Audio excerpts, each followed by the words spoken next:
Ծնողներս միշտ ասում էին. «Նիկ, դու չգիտես, թե ինչի կարող ես հասնել, մինչև չփորձես դա»։ Իսկ բժիշկները նայեցին ինձ եւ ասացին, որ նա չի քայլելու, նա դպրոց չի գնալու, նա ոչինչ չի անելու իր կյանքում։ Եվ հետո իմ ծնողները, նրանք ինձ խենթի պես սիրում էին եւ ասում էին, որ պետք է փորձել։ Փորձիր դա, փորձիր սա, եւ ես երբեմն մտածում եմ այսպես. «Մամ, պապ, դուք խենթ եք, ես չունեմ ձեռքեր, ես չունեմ ոտքեր, ինչպես ես երբևէ կկարողանամ անել սա կամ դա»։ Բայց նրանք խրախուսեցին եւ սիրեցին ինձ։ Եվ որպես մարդիկ մենք սպասում ենք նման բաների, մենք բոլորս ուզում ենք սեր։ Բոլորդ ասացեք սա. սեր։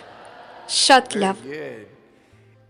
Կոշտ բառի բացատրությունը նշանակում է, որ այն ամուր է։ Ցույց տալու համար ձեր ուժը դուք կարիք ունեք անելու որևէ արտասովոր բան։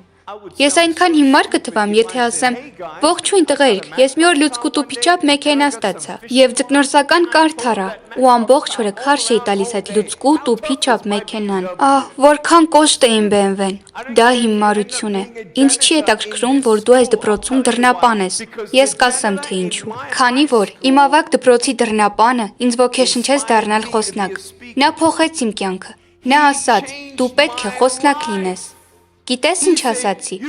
Դու խենթ ես։ Նա ասաց. «Ոչ, իրոք դու պետք է խոսնակ լինես»։ Ես ասացի. «Դադարեցրու մարդ»։ 4 ամիս անց նա ոլորեց ձեռքս եւ ես ասացի այո։ Ես խոսեցի 10 մարդու առաջ, հետո ուրիշ 10-ի, հետո եւս 10-ի, եւ ես հայտնվեցի 300-ից ավելի ուսանողների առջեւ։ Եվ իմ ելույթից 3 րոպե անց աղջիկների կեսը լաց էին լինում։ Իսկ մեկ աղջիկ սենյակի մեջտեղում սկսեց ողբալ եւ ձեռքը բարձրացրեց եւ ասաց. «Ես շատ եմ ցավում, կարող եմ գալ եւ գրկել ձեզ»։ Եվ նա բոլորի աչքի առաջ եկավ, գրկեց ինձ եւ լացեց ուսիս վրա, ականջիս շշնջալով. «Շնորհակալ եմ, շնորհակալ եմ, շնորհակալ եմ»։ Ոչ ոք երբեք չի ասել, որ սիրում է ինձ, ոչ ոք երբեք չի ասել, որ ես գեղեցիկ եմ այնպիսին, ինչպիսին կամ։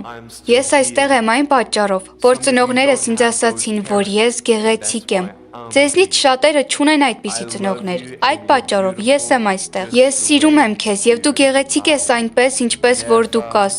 Երբեք մի հանձնվիր։